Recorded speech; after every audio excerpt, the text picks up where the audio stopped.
Programang ito ay rated SPG. Striktong patnubay at gabay ng magulang ang kailangan. Maaaring may masiselang tema, lengguwahe, karahasan, sexual, horror o droga na hindi angkop sa mga...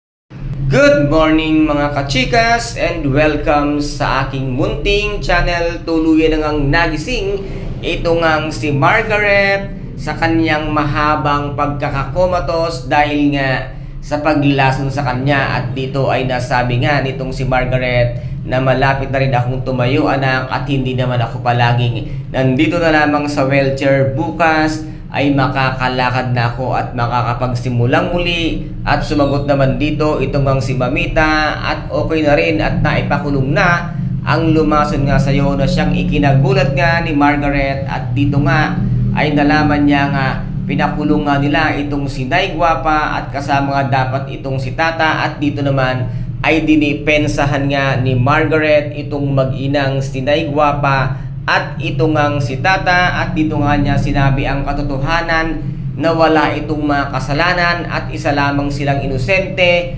Ang may kagagawan ay si Venice at ang kanilang katulong, kung kaya't dito nga siya pumunta upang ang mag-imbestiga sa katotohanan kung may sugat nga sa kamay itong si Tata.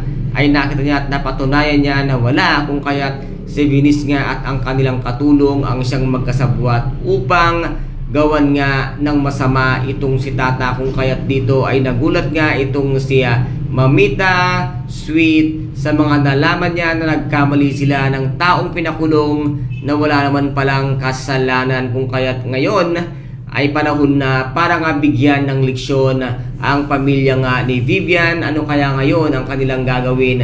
Ngayong gagawa na ng aksyon itong ang mga Falma dahil nagising na itong si Margaret at pinatunayan niya na ang katotohanan sa pagkatao nga nitong mga Falma at itong ang pamilya ni Vivian kung ano ang kanilang kayang gawin.